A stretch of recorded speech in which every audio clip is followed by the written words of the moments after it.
নিলয়, তোমাকে একটা কথা বলি। হ্যাঁ বলো। চলো আমরা আজই বিয়ে করি। কি বলছো তুমি এটা? কেন, আমি কি ভুল কিছু বললাম?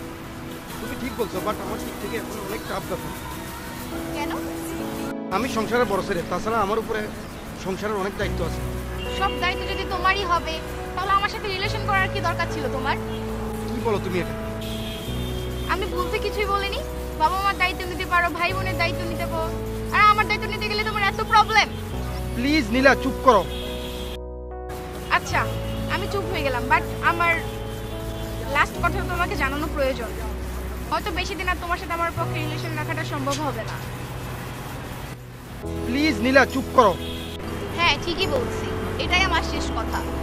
ওয়েট করো, আমার ছোট বোনটাকে বিয়ে দেওয়ার পরে তোমার আর আমার ব্যাপার ফ্যামিলিকে জানাবো। তোমার বোনকে বিয়ে দিতে পারবে, আর আমাকে বিয়ে করতে গেলেই তোমার এত প্রবলেম। আমি তো তোমাকে এটা বলি নাই। তুমি কি বলছো শোনা? আচ্ছা শোনো, আমি তোমাকে শুধু 2 দিন সময় দিলাম। আর আরেকটা কথা, আমি কিন্তু বিয়ের পর তোমার বাবা মার সংসারে থাকবো না। আমি জানতাম তুমি এটাই বলবা, ঠিক আছে? আমি তোমার বাবা মার সংসারে থাকলাম। কি বললে তুমি? আমার বাবা মার সংসারে থাকবে? হ্যাঁ, তুমি তো বললে। জি না, আমাকে আলাদা ফ্ল্যাটে রাখতে হবে। আর কি কি করতে হবে? শোনো, আমাকে শুধু একটা গাড়ি আর একটা বাড়ি দিলেই চলবে। আর কিছু স্বভাব আছে?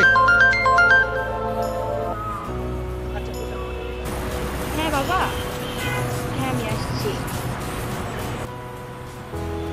আচ্ছা জানো, তাহলে আজকে আমি আসি। হ্যাঁ, মনে রেখো সময় কিন্তু শুধু 2 দিন।